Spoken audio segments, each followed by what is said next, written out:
good evening, or perhaps good morning, depending on precisely when this finds you.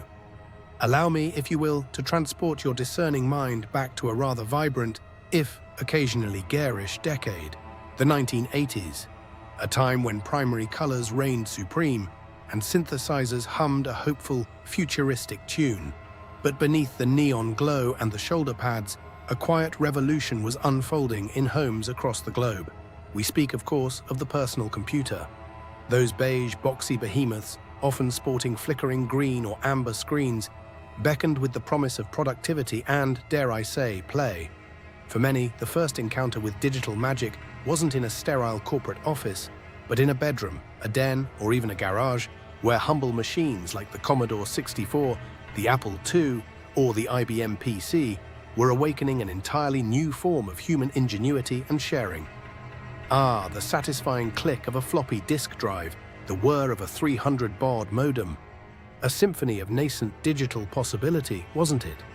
A time when software, the very soul of these machines, flowed through rather curious and often delightfully unconventional channels.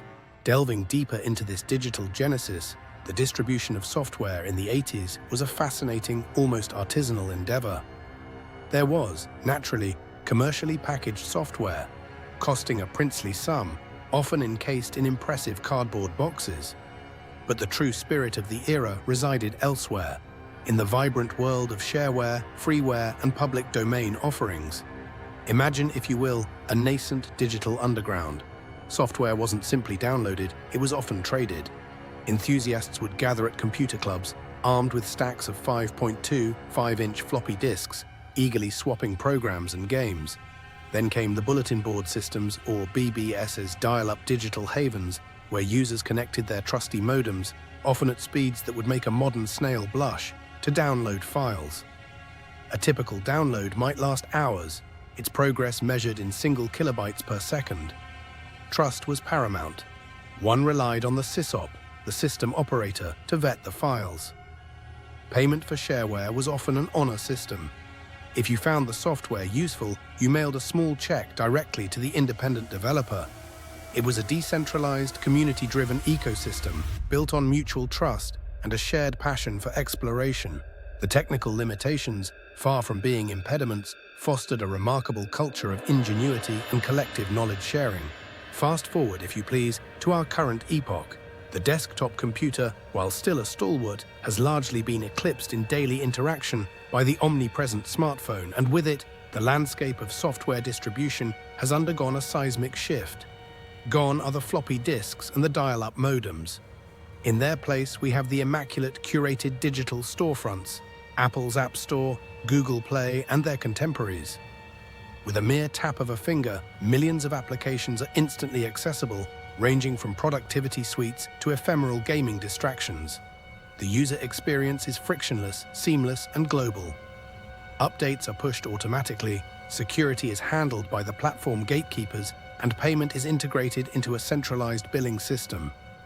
Developers, from lone wolves to multinational corporations, submit their creations to these digital arbiters, who in turn manage discovery, distribution, and often a significant portion of the revenue. It is an ecosystem of unprecedented convenience and reach, a vast digital bazaar humming with activity, all neatly contained within the glass rectangles we carry in our pockets. Now, here is where the narrative truly intertwines, revealing a hidden thread connecting these seemingly disparate eras. Observe, if you will, the profound shift in the locus of invisible labor. In the 1980s, the cost of accessing software was not always monetary. It was a significant investment of user-generated curation overhead. One spent countless hours, painstakingly searching BBS directories, enduring glacial download speeds, exchanging physical disks, verifying integrity, and actively vetting whether a piece of shareware was indeed worth the suggested donation. Users were active participants in the curation and validation process, absorbing risk and expending effort. This human-centric effort was a distributed, unpaid contribution to the software ecosystem's health. Today, that labor has not vanished. It has merely been transferred and monetized. The modern App Store, with its sophisticated algorithms and professional human curators, now performs this filtering, discovery, and validation. We, the users, no longer spend hours seeking. We spend seconds tapping. But this convenience comes at a subtle yet significant cost. Our data, our attention, our purchasing habits, and even our preferences are constantly being analyzed, shaped, and monetized by the platforms. The cost has migrated from our direct time and personal discernment to an indirect payment in data and an acceptance of algorithmic influence. The metric has shifted from user hours spent discerning to platform-generated value from user data and algorithmic curation efficiency. We've traded active vigilance for passive monetized convenience. So, what may we deduce from this rather intriguing comparison?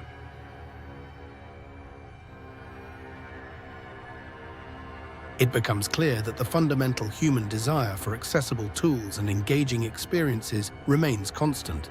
However, the architecture through which this desire is fulfilled has undergone a fascinating evolution. The 1980s offered a wild, untamed frontier of software, rife with individual discovery and community-driven trust, albeit demanding significant user effort.